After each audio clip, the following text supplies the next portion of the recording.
Hey, I'm Jordan Blake, 32, a software engineer in Raleigh, North Carolina. Every dawn, I jog through sticky summer air, cicadas screaming, past fading porch lights in our cul-de-sac. By day, I code at a tech startup, lost in lines of logic. Nights, I'd visit Mom and Dad's place, helping plan their July 4th festival, a Raleigh legend. But their cold shrugs cut deeper each time, like I was invisible.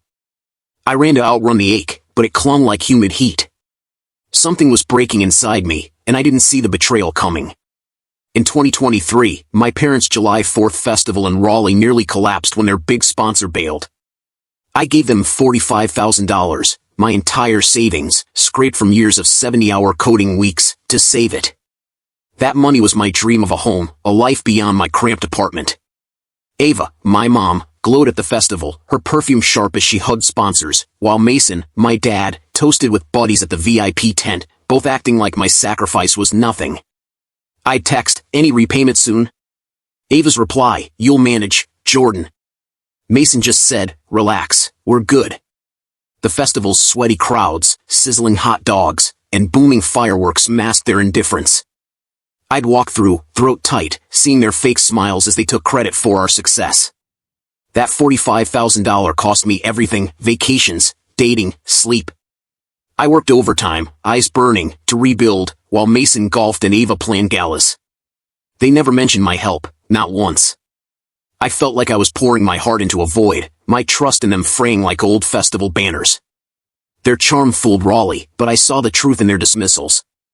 Once, at a planning meeting, Ava waved me off mid-sentence, her manicured nails glinting. "Jordan, stick to coding."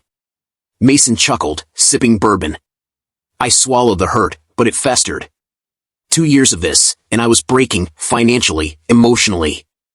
I'd given up my future for their legacy, and they didn't care. Then, last month, I got a voicemail from Ava, her voice clipped. "Big plans for the 2025 festival, Jordan. We're shaking things up." No details, just a cold edge that hit like a gut punch. I replayed it, standing in my dim kitchen, coffee bitter on my tongue, heart sinking. Something was off. Why the secrecy? Why exclude me after all I'd done? The festival was my family's pride, my sacrifice woven into its core. But that voicemail, it was like they were erasing me. I didn't know how deep their betrayal ran, but I felt it coming, sharp as the cicadas wail outside my window. Last June, we gathered for a family barbecue at my parents' Raleigh home, the air thick with grill smoke and summer heat. I sat, hands trembling, expecting festival talk. Then Ava stood, her wineglass glinting, and said, "Harper's taking over the 2025 July 4th festival. Her vision's what we need." Mason nodded, smirking. "Jordan, you're better behind a screen." Harper's fake smile burned worse than the sun. My $45,000 sacrifice, their festival's lifeline, was erased, like I was nothing. My chest tightened, vision blurring as if the world tilted. I felt my soul carved out, but I just said, "Guess I'm out." The words tasted like ash. The smoky grill stung my eyes, or maybe that was tears I wouldn't let fall. Raleigh's tight-knit community would hear this soon. Jordan Blake, sidelined, humiliated. That festival was my family's heart, my sacrifice its pulse, and they'd ripped it away for Harper, who'd done nothing. Ava's smug tone, Mason's casual dismissal, it wasn't just unfair, it was cruel. I gripped my plate, knuckles white, the chatter around me fading to a dull roar. I'd given up my home, my dreams, for them. Now, I was a stranger at their table. The stakes hit hard: lose my role, my identity, and any shred of family I had left.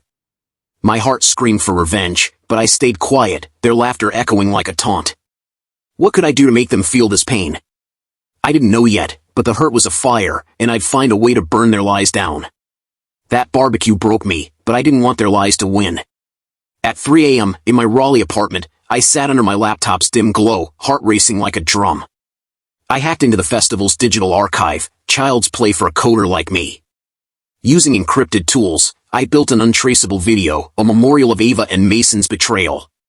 It wove receipts of my $45,000 sacrifice, their dismissive voicemails, and festival budgets showing their mismanagement. My voice narrated, calm but sharp, this is the truth they buried. The night was eerie, Raleigh's silence pressing in, cicadas faint.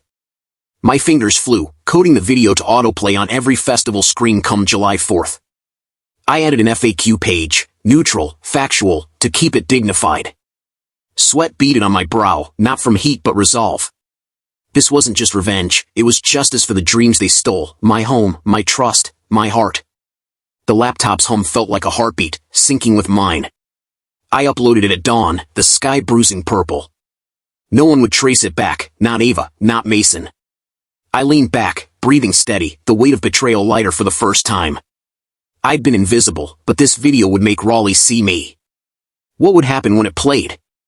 Would they crumble? I didn't know, but anticipation burned hotter than my pain. The festival was their pride, their tradition. I'd turn it into their reckoning, and I'd do it without saying a word to them. My truth was coded, locked, and ready to strike.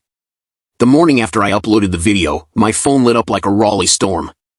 Ava's texts flooded in, "Jordan, you monster. Delete that video." Mason's voicemail hissed through my speaker, "You're ruining us, you ungrateful kid."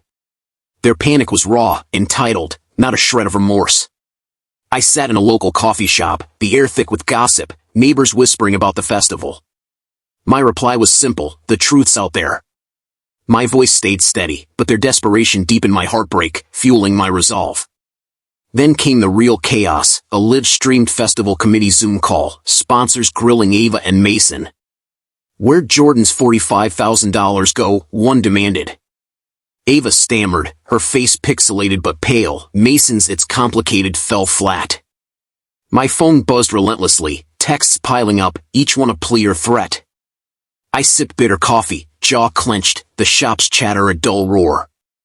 Raleigh's ex posts exploded, #festival fraud trended, neighbors shunned my parents at the grocery store. Their empire was cracking, and I'd lit the fuse. I stayed quiet, letting their words betray them. Every entitled outburst proved my point. The festival was weeks away, and tension coiled tighter. Would the video play? Would Raleigh turn on them? My apartment felt small, the air heavy, my pulse a steady drum. Their panic was justice, but it didn't heal the void they'd carved in me. I wanted them to face the crowd, to feel the humiliation I'd carried. The truth was out, and I'd made it untraceable. All I had to do was wait for July 4th, when their tradition would face its reckoning. July 4th, 2025, Raleigh's festival pulsed with life, fireworks bursting, hot dogs sizzling. Then, every screen flickered. My video played, receipts of my $45,000, Ava and Mason's voicemails, my calm narration. The crowd hushed, eyes wide. But the final blow? An AI-generated confession I'd coded, Ava and Mason's voices admitting they exploited me, their faces lifelike on screen. "We used Jordan's money for ourselves," the fake Ava said. Gasps rippled through thousands. Ava's mascara streaked, Mason's beer hit the dirt, their shock broadcast on local news. I stood in the crowd, heart pounding, saying nothing. The screens froze on their confession, fireworks painting the sky blood red. Sponsors rushed the stage, declaring me festival ambassador via a spontaneous vote. "Jordan's truth saved us," one said. The crowd roared, #JordanTruth trending on X, Raleigh's pride shifting to me. I stepped up, eyes glistening, and said only, "Thank you, Raleigh." My voice cracked, but I stood tall. Ava's frozen horror, Mason's stammered, "It's not real." It was justice, raw and public. Their tradition, built on my sacrifice, crumbled before thousands. The betrayal that broke me was now their ruin. Raleigh's cheers drowned their lies, phones flashing, capturing their fall. The AI twist was my gamble, untraceable, ethically gray, but undeniable. I'd turned their festival into my truth stage. Their legacy was ashes, and I felt no guilt, only a strange calm. The crowd's love wasn't just victory, it was redemption. What came next? I didn't know, but for the first time, I wasn't invisible. Raleigh saw me, and that was enough. After the festival, Ava and Mason vanished from Raleigh's spotlight, their names toxic. Harper texted an apology, but I didn't reply, she'd chosen their side.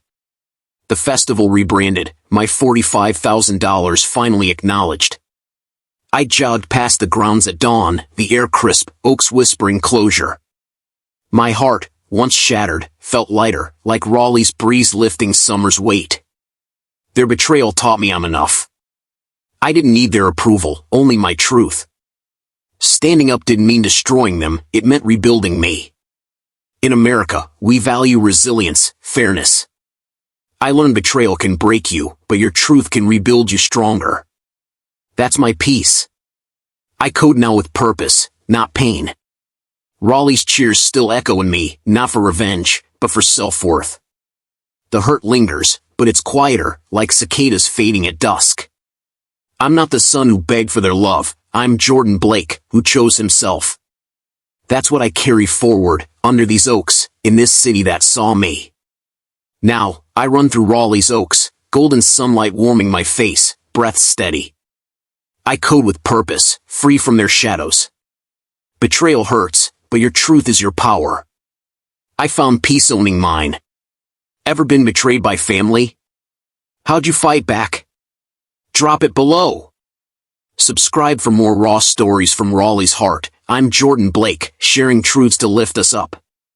My pain was real, but so is my strength. Yours is too.